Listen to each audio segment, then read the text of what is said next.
Just when America has reached a breaking point with division, visionary influencer Danni Benson's I'm Proud of You Sis bro movement taps into the pulse and heartbeat of a culture radically torn. But this loving mom's voice of reason and calm has received national recognition. How'd you balance having your children and always traveling with the Yankee organization? When I became a dad, I said that I would always love like a mother. I feel like I have to try certain things or act a different way because I know some people or some kids. So join Danni Benson as she celebrates her special guests on her show and highlights their gifts and contributions to our world.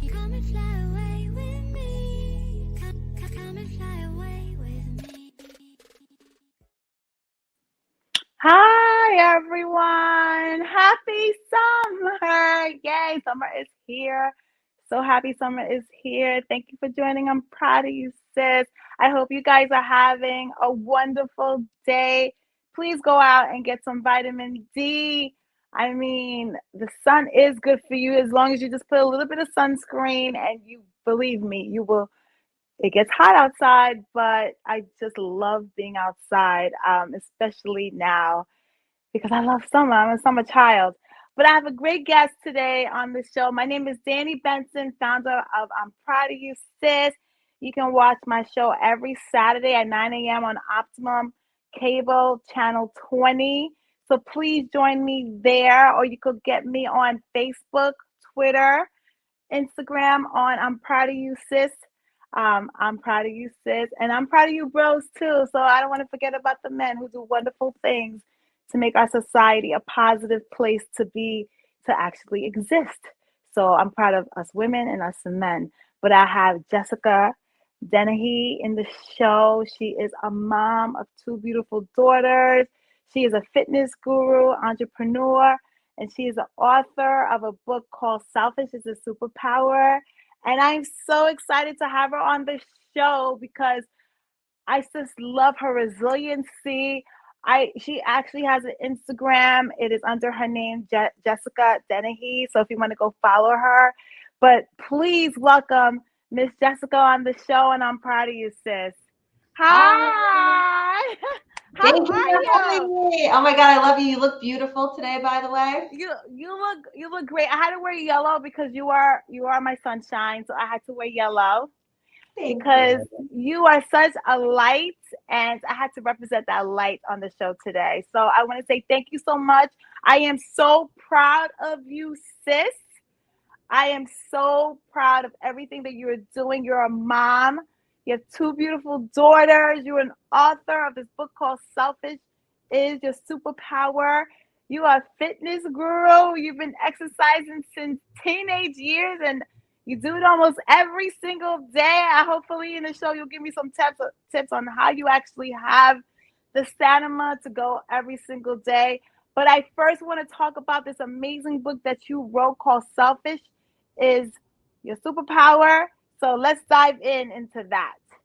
I'm so excited because actually today my book proof came in the mail. So I actually have it with me. This is the first time I'm seeing it and holding it in my hand. Wow. So today is an amazing day because you come on my show and the book comes. This is what I mean about serendipity. I am show the audience the book again so they can get a clear look at it, or where to find it on Amazon or in any bookstore, Barnes and Nobles. If you can order this book, it's an amazing book. I read it really quickly, but I want to ask Jessica, first of all, with narcissism being a part of everybody's conversation this time in our lifetime right now, everything's like narcissist, this, narcissist, that. When I hear the word selfish is a superpower, is it a positive thing or is it a negative thing in your theory? I'm all about the positivity, and the name is supposed to make you stop and be like, hold on. Right now we're hearing about all this narcissistic stuff and how bad it is, and I agree with all that. But we cannot spend our lives acting selfless at all times, because guess what? That's not going to make you happy, right? Helping people is a beautiful thing. I do it every single day, but I also have to help myself. And what I learned through my own journey as being a mom, because my kids are super important to me. Like, we're very close. I'm a single mom, solo parent. So when I say this, I say it with love and sincerity. I became a better parent when I started taking care of my happiness first, because I couldn't show my daughters how to live a happy life if I wasn't living a happy life. And that's what I mean by getting selfish. It's not being a narcissist and making everything about you.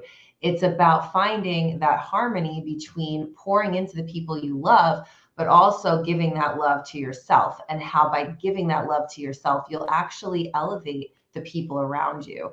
So I wanted to redefine selfish so that people see it as a positive thing when it's used in the right way. I love the way you're defining selfishness, because in order for you to love anyone else, I know it sounds so cliche. You have to first love yourself, because if you don't love yourself, I know people say, well, I don't have to love me. I still love them. But you're not really giving them 100% of you, because you're not fully loving yourself. So you're kind of cheating the people that you love when you don't focus on making sure you are okay first, because you are the foundation. And if you have cracks in your foundation, there's no way you can hold up everybody else, because you're going to crack and they're going to fall down with you. So there is nothing wrong with taking care of yourself first in a very loving, compassionate, graceful way. And And as you go I think ahead. to get rid of the cliche side of it, because I think that everything you said is true, but people have heard it so much they're like almost desensitized to it. So the way I try to explain it to them is, if you're living your life and you're not putting yourself first, do your kids listen to you? Like, I think your kids, most of our kids are not listening to us. Instead, they're mimicking us. So by being half happy and not pouring into ourselves, we're showing our kids that it's okay to not be happy. It's okay to only be 50% happy. And for me, that's not good enough for my kids, because my kids are the best. And I'm sure every mom on here is like, nah, my kids are the best, right? We all think our kids are the best. So you want them to be half happy, or you want them to be all the way happy? Well, if you're just going through life blah, they're going to mimic you, regardless of the words that come out of your mouth. You can tell them, live a great life, go for your dreams, go dream big, go reach for the stars. But if you're not doing it, they're going to be like, well, I love my mom and she's not doing it, so I guess I could just be blah. That's subconsciously what we're teaching them. And that's not what our intention is. So that's why I wanted to bring this to light. It's more than just developing yourself, which is so important, but it's also showing our children what's possible by allowing them to watch us make it happen for ourselves. And you know what? I totally agree with what you just said, because you remember the terminology when we were growing up is not as I say, is not as I do, is what I say. Like, your parents used to always say, don't watch what I do. I told you. I said this. So I don't so you are right. Kids do look at your actions more and suck that in more than your words, because you could say something to them, and if you're doing something different, they'll kind of call you out on it and say, well, mom, you did the same thing too. Mom, you lied and you're mad at me. Mom, you did this and da da da. So you are right in the way of saying that. Watch what you do, because whatever you do, your kids, whether you tell them or not, will copy you. Yep. So what else, what other important topics you want to talk to me about this book before we dive into other areas? Well, the book connects to all the other stuff, because this is really a memoir about the way that I've learned to be selfish, because I'm not perfect. I'm not here as a parenting expert or a fitness expert or even a business expert, even though I own a bunch of businesses. What I'm trying to do here is just show you, like, I'm just a regular person, and this is how I made it happen, because so many women are afraid to take chances with their life because they're scared that their kids might think they're neglecting them or not putting enough effort into parenting. And this is especially true for moms like you and I who are parenting alone. It's even harder for us to get that courage up. So I just want to show everybody, like, this, I'm a normal person and this is what I did. Maybe it will work for you too, right? So I kind of talk about, like, the ways that I pour into myself, how I reconnected with who I was before I had all these roles, because I got kind of lost. I forgot that I was Jessica, and I just identified by my career. I identified as a spouse. I identified as a mom. I forgot, like, hey, I'm also Jessica, and she was pretty awesome before she got lost. So, like, how do I get her back? And I think a lot of people can really resonate with that. Yeah. So the way you called me a fitness guru, I don't know if it's guru because I'm just trying to get by myself. I'm trying to figure out my own body, my own tempo, my own needs, and try to pour into those things as much as I can, because doing that has made me a happier person. And when I got happier, my kids got happier, and they're ultimately who I'm trying to make, rule the world one day, are these kids that were growing up. So I'm an open book. I'll talk to you about anything. And the book kind of goes through all these different facets of my life because they're all important part of who I am. All right, so let's talk about this. The word single mom sometimes is like stinging because we did do it the right way. We did get married, right? So we didn't end up just being just a single mom. I consider so how do you transition? How did you lose yourself in your marriage? Did you feel like you had to get divorced to find yourself again? Like, Oh, I how didn't did that even know work? I was lost. Like that's how lost I was. Like I didn't even know. I didn't even know until, okay, let me back up. I was a Wall Street attorney. That was like my dream job. I worked really hard to get there. I got it. It was great for a long time. 10 years later, I was kind of bored. It was right around the time I had my daughter. And when you have a kid, things start to change, like the way that you look at things, because now you're like growing up this human being. And so other things become like less important or seem like less of a big deal. And so Mm. my big job that made me happy started to make me miserable because it was taking me away from the joy of being a mom. And around that same time, my then husband and I opened a business together called Mad Men Barbershop. And that was his baby. I was a part of it because I was an investor and I was his wife, but like it was his concept. And I saw how much it lit him up. And it was only then that I realized I don't have that. I don't have that thing that's Mm. lighting me up. Like the thing that's lighting me up is my kids. And I know that's dangerous, but I also don't know how to stop it. And I don't know how to find this balance. And that is when I started to realize how lost I really was. Because when I looked around Mm. my life, I was going to work and I was momming. And that eventually led to our divorce because I wasn't happy. And that kind of goes back to the theme of the book is like, if I'm not happy, guess who's showing up to dinner? The unhappy wife who's miserable, who's starting to lash out at her husband because he's happy and she's not, right? Like your happiness affects the people around you. And so I had to go, we got divorced and I realized like, man, I got to get my act together because I was 50% of that problem.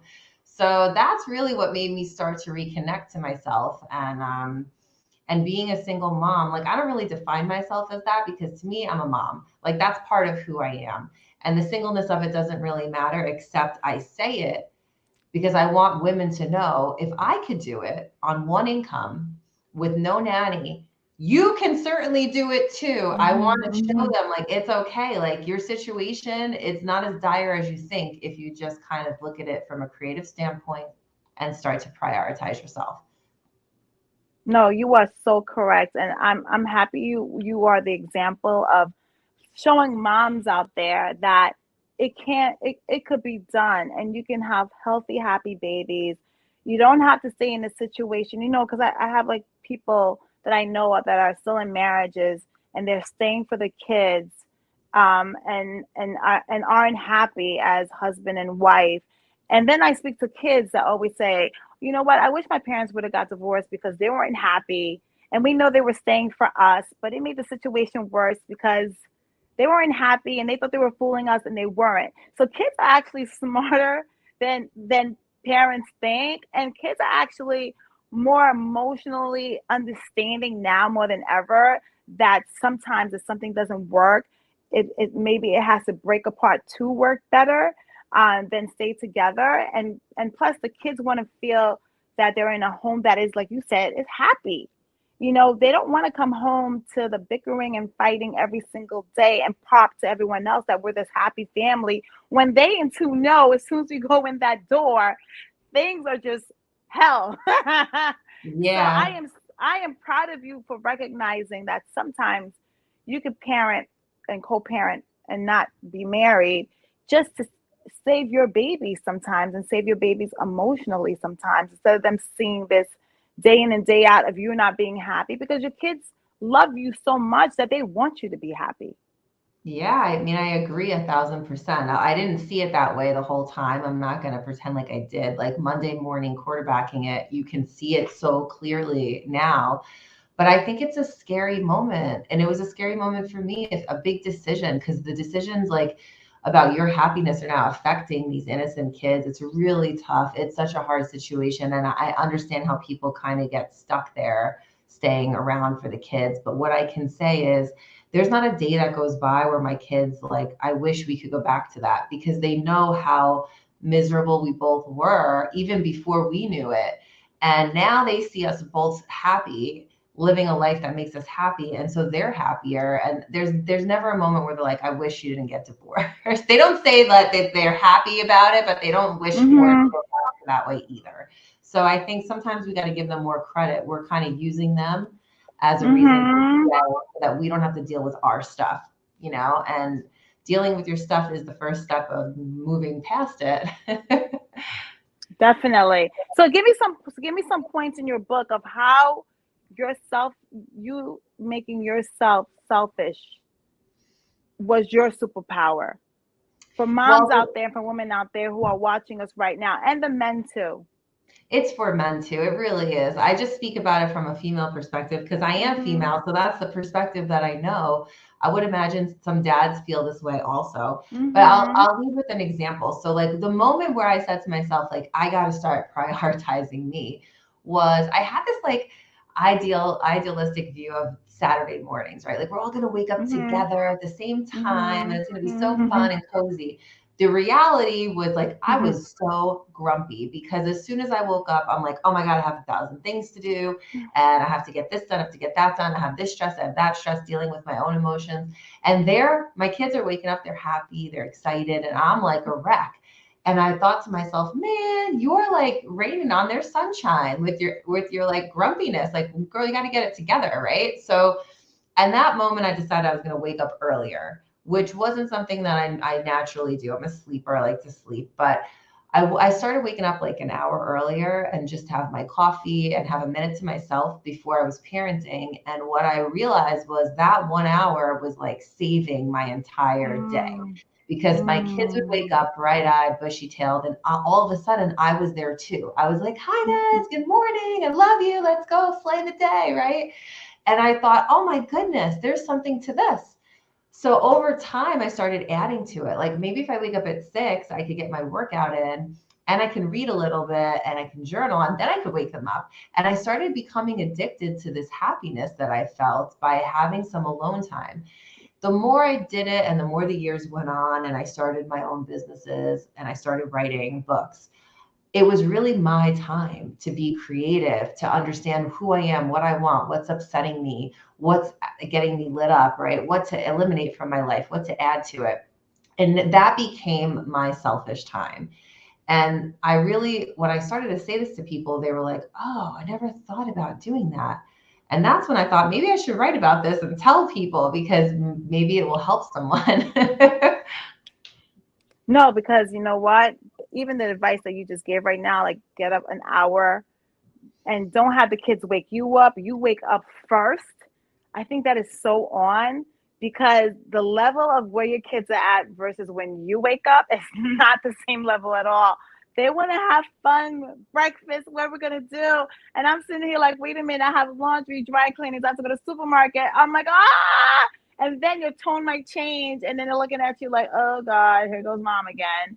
So Yeah. I really think that me getting up like an hour, hour and a half just to get myself in sync and then have them wake up, then you are so right. Because then by the time they're happy, cheery, I've gone through the clutter of what needs to be done.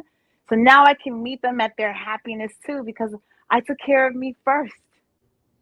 That's Yeah. so, that is It's true. such an It's true for amazing. business too. Like, I don't know if you have a big business following on here, but I run a couple of companies. And for a long time, because I wasn't sure about who I was still trying to like redefine myself and find that connection. I was scared. Like, I'd go to my own businesses and not be like a powerful source of light for these people, for my staff. Like, I would be like a miserable mess. And I really had to like delve into myself and like who I am and what I'm good at and what I'm not and get this confidence to just own it. Like, this is who I am. I don't have to act like a man to be in a man's world. I can come in my pink dress with my pink hair and my heels. I could still be a boss. I could still pour into these people with my feminine side, not just my masculine side. And it took me a long time to uncover that about myself, but it was because I was really working towards getting to know myself more in these selfish hours. That's what I call them. So if you're thinking like, I'm not a parent, this doesn't apply to me, you're wrong, because this can help anybody at any stage, whether you have kids or you don't, whether you run a business or you work for someone else. It's really important to come to the table knowing what you offer and knowing where you can get better. Even as a leader, I'm constantly like, I don't know that. I guess I should learn that. Like, and instead of hiding it, I'm just like, I don't know. Let me get back to you. I'll figure it out. And that's okay. I'd rather someone say honestly they don't know than give me a wrong answer. Because we don't know everything. We're not a computer. We're not AI. You can't just say something to me and it spurts out the right answer. Sometimes I respect you more by saying, you know what, I don't know, but I'll get back to you with the answer. 100%. Because at least I know that it's more of a truer answer than you just responding to me, and then I don't know if it's really the true answer. You just responded to me so quickly, I don't really know.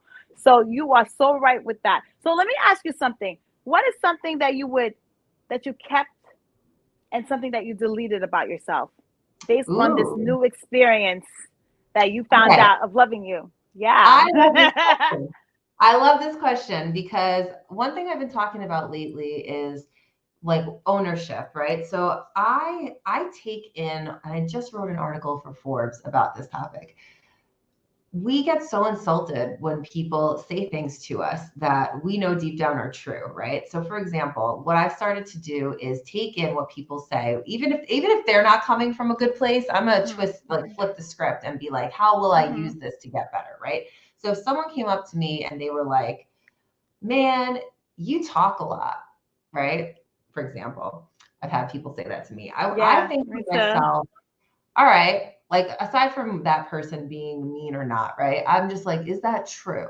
So whenever someone says something about me, especially someone close to me and that kind of stings, I first say to myself, is that true? If it's true, is that something I want to keep or delete? Woo! If it's not true, fine, it go away. But if it is true, think about it, right? So there's a lot of stuff that people might not like about us, but that doesn't mean it's negative for our lives, right? Like there's a lot that you may not vibe with me, but that doesn't mean I want to change every single thing about myself. Like maybe some parts of me are important for my own self-development, right? So like, I don't know, for example, with the talking, like I do talk a lot. So then I thought to myself, do I need this or do I not? And I thought, I think I can get better at this by listening more, and listening more will be important for my growth. So thank you, sir, for telling me this, even if you didn't mean it in a positive way. I'm going to go back and edit myself and try to make this change, right? But then there are other things about me that bother people that I'm going to keep, right? Like one thing is I'm very direct. That's not for everybody. Like if you ask me a question, I'm going to tell you the answer, even if you don't want to hear it. That's who I am because that's how I want to receive information. So you may not like that about me. So if someone says like, you're so direct, you're too direct, I think to myself, is that true? Yes. Is that something I want to keep? Yes, because I like to be transparent. And if you can read me and you can understand where I stand on a topic and I'm doing it in a way that isn't mean, then I think that's a positive thing for me. And that's part of the reason I've gotten this successful in my life. So I'm going to keep it. And so those are two examples of something I deleted and something I've kept. You know what? I love that you talk a lot because, you know what? I talk a lot too. And sometimes it might irritate people, but sometimes I blame it on social media or texting because I feel like a lot of people don't really talk and communicate anymore with their mouths. I think they do it with their fingers. So when they hear someone talking, they're looking at you like, whoa, you talk too much. And it's like, no, maybe you talk too less. Because I've gone out to dinner with people and I watch other couples, they don't talk anymore. And someone says, you know why? Because they text each other all day. They texting. And I'm like, wait, I thought a relationship was all about going to dinner and having time for yourself and having like this just a conversation about anything, but just a conversation to connect. It's weird seeing couples, like I look around and they just stare at each other and their mouths are not moving. And I'm like, what are you like telecommunicating? Or it's like you have nothing in common when you're in person, but then you could just text 100 times when you're not in person. So I like the fact that you talk a lot. I talk a lot too. It makes us interesting as long as you have interesting things to talk about. I feel like if you're just talking just to talk, then it's like maybe you talk a lot. But I think if you're talking and you're bringing something to the table, like a real conversation, why not? Because we're in an era of social media. I think social media makes us antisocial because I it's, agree. you agree, right? I even with my kids, I'm just like, get off the like they as soon as I come in, they hide the iPad. I put like time restraints on it because I want them to just the more conversations you have with me, with other people, with your neighbors, the smarter you will be also. You don't only have to think that you have to be stuck to this computer to learn or engage. You can learn from real life humans that you see every single day. And you know what it is? They're in the computer age, so they don't get it. But I feel like I'm my mom now because my mom used to tell me things and I'd be like, yeah, whatever, mom. And now that I'm older, I'm like, oh my God, my mom was right.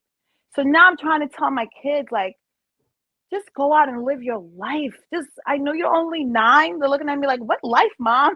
I don't care. Just go ride your bike, go jump on the trampoline and go jump in the pool. Like, it's to the point where I just give them an hour day on the iPad, which they're upset about because today the time is up. So they're coming downstairs like, mommy, can we get another hour? And I'm like, no, go find something to do. So I know I reverted, but I feel like the younger generation don't really have those meaningful conversations. Not all, but some, like how we had when we were growing up. I mean, would you agree to that? I do agree with you 100%. And I actually don't let my kids go on social media and stuff like that yet. But I also How think old are your babies? How old are your babies? So people could put into context.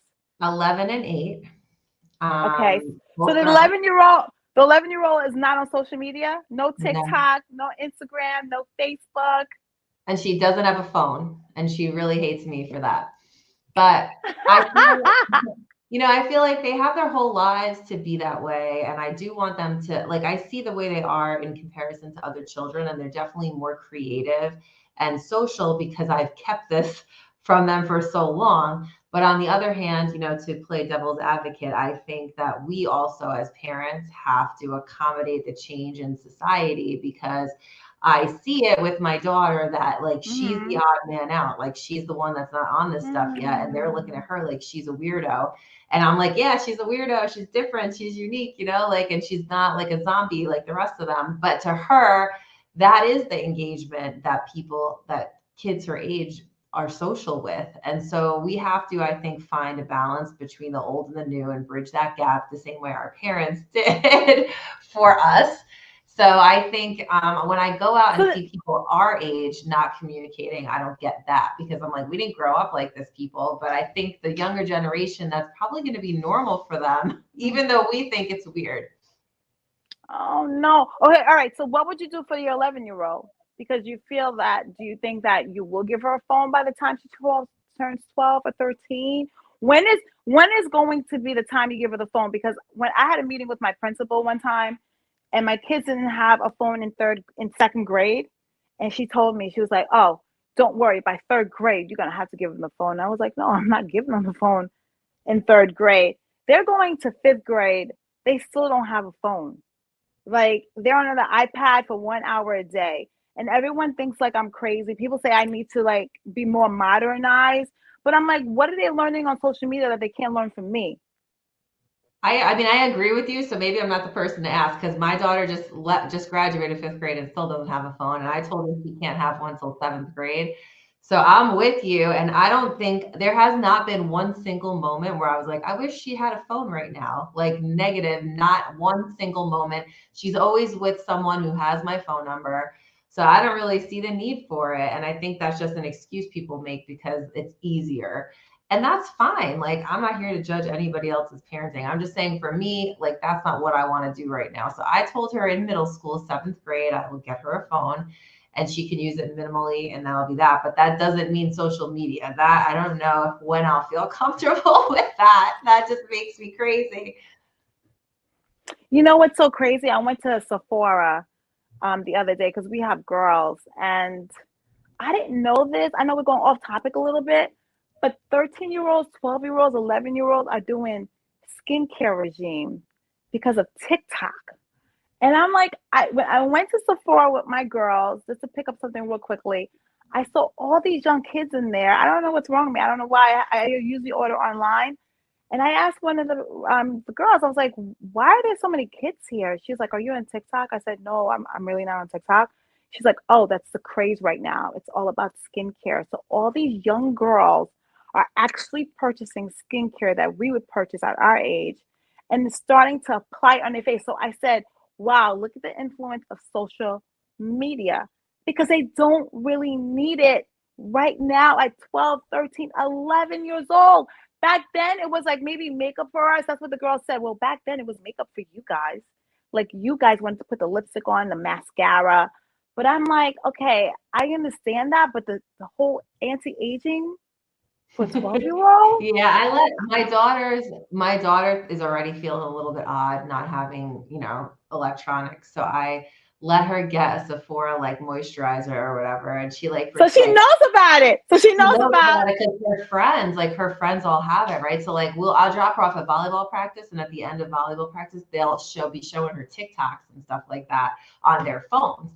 And so I was like, fine, you can get a moisturizer. Like, you're not wearing mascara or any makeup or anything like that. You get a moisturizer. That seems like a little like fine, So I let her do that. And it is funny. It's funny. They don't need it. But it's just parenting is weird, And I think making yourself a confident parent is part of what is important because you need to treat them with authority. Like, your authority means more if you say it confidently. So I'm like, no, I don't care if you're a weirdo. I'm sorry. Like, this is my rule and that's just what's going to happen. And these are my reasons. I'm very open with my kids because it's just the three of us. So I tend to tell them about why I make decisions that I make so that they understand it.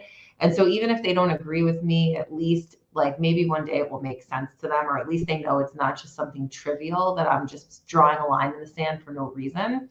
So that's my way of doing it. And I think because we're all so close, they respect it even when they're mad at me.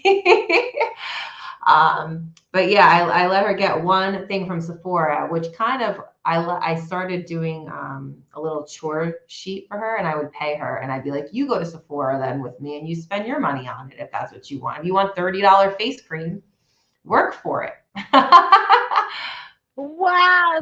Okay. So then, wait, 1 second for my Optimum viewers. Thank you for watching. I'm proud of you, sis. And we will be right back with Jessica Dennehy. Hello. Huh?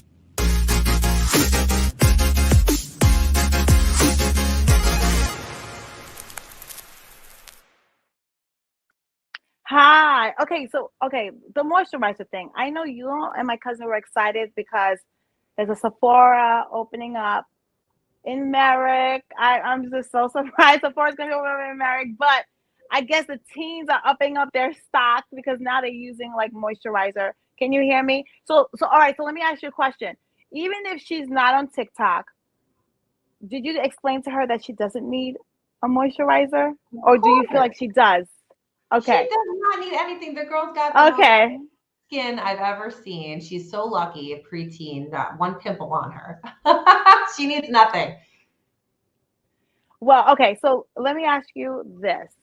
What have you learned from all of your businesses? Like, can you name a few of the businesses you have, and how is it, how do you like being an entrepreneur versus working in corporate America? Can you give us some women and some men out there some tidbits about getting into entrepreneurship, owning your business, the haves and the have-nots of wanting it versus not wanting it anymore, because it is something hard to do. It's fulfilling because you're doing it for yourself, but it's more than a 9 to 5 job. So can you just talk Oh, about yeah. your entrepreneurial experiences? Well, I absolutely have no regrets of leaving corporate America because I like to live life on my terms. And if you have that kind of mindset, then I think Yeah. entrepreneurship is definitely for you. One of the things I love is like I can create the life that makes the most sense to me. So when I want to go volunteer at school or go on vacation or take a trip on the whim, I can do all those things. I can parent the way I Mhm. want, and I can grow my businesses and go to them when I want, when I need to. And that is a decision that only I get to make. And I love that about Mhm. it.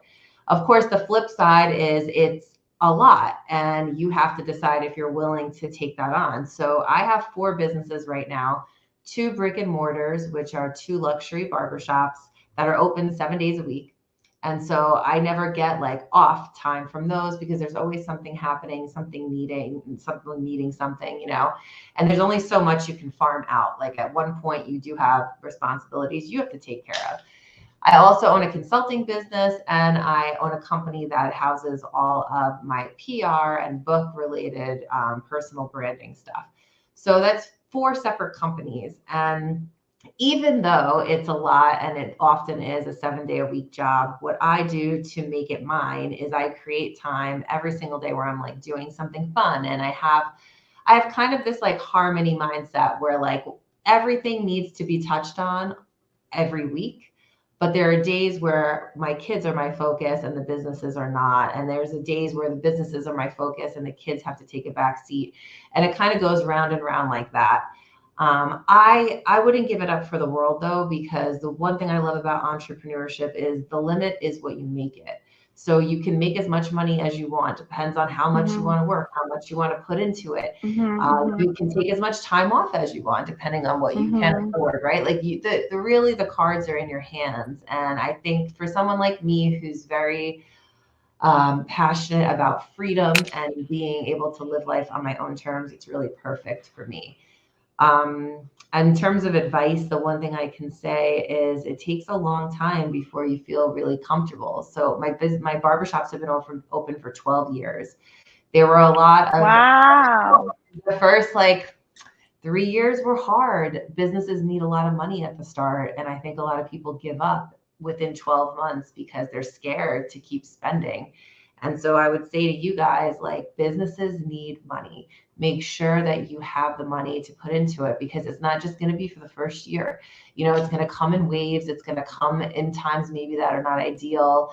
And it's going to have to keep coming. But if you keep putting the work in, you'll get it back if you're patient.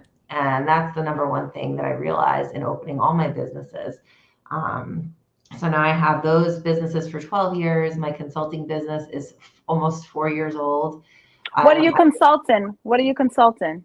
I help entrepreneurs streamline and grow their businesses because I feel like, especially here in Long Island, there's a lot of people who own a business, but they're just basically working for themselves. They haven't actually created a company that allows them to have freedom because you're so Mm. scared to let go of control.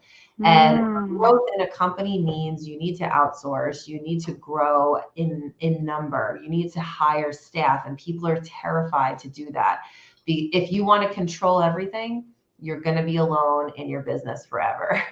If you want more freedom, you're going to have to learn to hire properly and trust people. And so my consulting business is really about helping people scale in a way that gives them more freedom. Wow, that's amazing. I mean, definitely. Where can people find, just give out your information, your handles, especially with the consultant business, your luxury barbershops? I mean, I know our Long Island viewers are listening to you right now. They would want to know where to find those luxury barbershops. So do tell, please give the information for our audience. Well, everything's on my Instagram and website. So my website's jessicadennehy.com. And you can find me on Instagram, Facebook, TikTok, and YouTube at the Jessica Dennehy.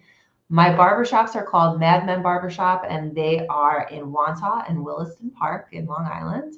And send me a DM, send me a follow. My books are on my website. You can buy them. Selfish is a Superpower is in pre-order right now because I am vying for New York Times bestseller list. So we've got 60 days of pre-sale to hit 10,000 copies.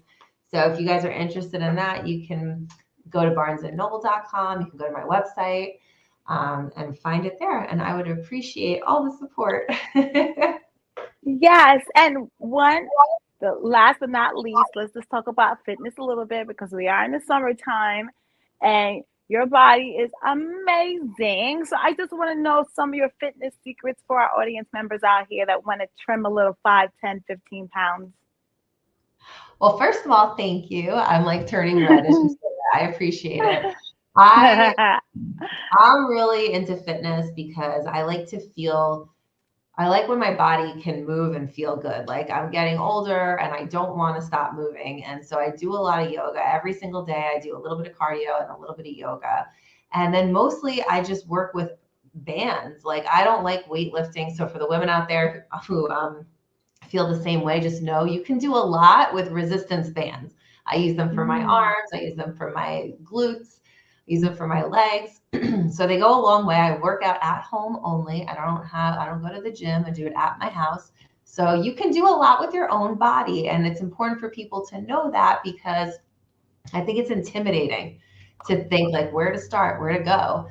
And then this year I started getting serious about the way that I eat. I don't like to call it a diet because I'm not on a diet. I'm just changing my lifestyle. So I eliminated something that I love, which is chips. I love chips, and I have a chip 2023. You know what? I love chips too, and I think it's because my kids use like chips for snacks at school.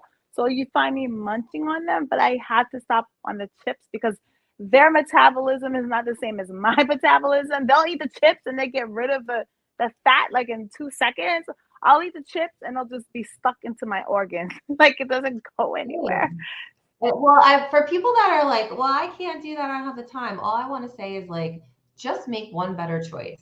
That's really all it takes because it didn't start with me doing 2 hours of workouts every day. It started with me doing one 20-minute stint on the elliptical and just doing that and doing that and doing it and doing it. And then I started to see progress and I'm like, maybe I'll add an ab workout. And I started doing that and doing it and doing it. Maybe I'll try yoga, right? So it's like you're building a cake. You do it little by little, ingredient by ingredient. And the same with dieting, like just make a small choice. Like one better choice a day is better than just doing whatever you want, right? Like these small things, they make a big difference in the long run. So start small. That's my best advice because that's the best way to stay consistent.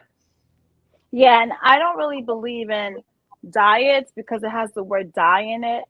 So if you diet, you basically maybe killing your body or your nutrients in your body because you're doing something that's probably not lasting. So what I would tell people is just modify every single day. Like, you start with 2 minutes, you start with one little thing. Instead of drinking the soda, maybe you grab a water. Boom. Instead of, getting the French fries, maybe you grab a sweet potato. Boom.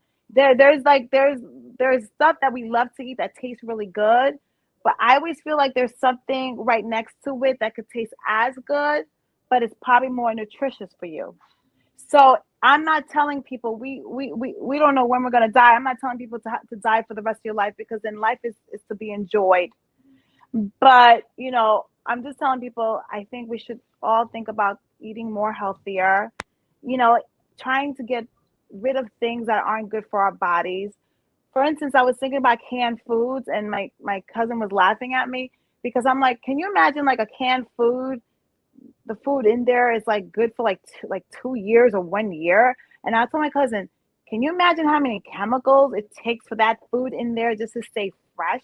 Now, just imagine that food being in your stomach, those chemicals being in your stomach. I'm like, wow, like what is it really doing to our body? Because for it to keep the food that fresh for like 2 years, those are some serious chemicals that's going into your body. So I don't, it's hard for me to eat fresh every single day, but I'm trying to stay away from anything that is canned. Only because I'm just thinking about the chemicals that's in there that's making it stay fresh. I've been And doing like something similar. I've been doing something tell for me. this reason. Well, I had a health issue earlier this year where like my stomach was like literally inflamed for 2 weeks and I didn't know why. And it ended up being something that could be taken care of with an antibiotic because I was traveling to Europe and I must have eaten something. But it got me thinking about what I put in my body. And I started thinking along the same lines of what you said. But it's really intimidating to be like, oh, you can't eat anything prepackaged because we're all about convenience and especially busy people, right? So like what I started to say to myself, and hopefully this will help someone, is cut down, not out. Because the thought of cutting something out completely is so overwhelming that you're going to just fail. You can't do it at first, right? But if you just say to yourself, instead of eating 3 prepackaged meals a day, I'm going to cook one of them from the scratch, whole foods, right? That's a lot less intimidating, right? Or like, I'm going to swap out one snack for a banana. So like instead of one package of Doritos, which is where I was at, guys, I swap it for a banana. Do I miss the Doritos? Yes, I do. I'm not going to lie. Not the same as Doritos. But you see where I'm going with this is like, okay, Yes. that one choice, it's easier. So just cut something down. And I think that's better. And eventually you can add more and more. So now I'm up to the point where like, I'm really not eating a lot of processed stuff at all. But it took months to get there, like months. And honestly, if it wasn't for this health scare, it would have taken me way longer. So don't wait for that.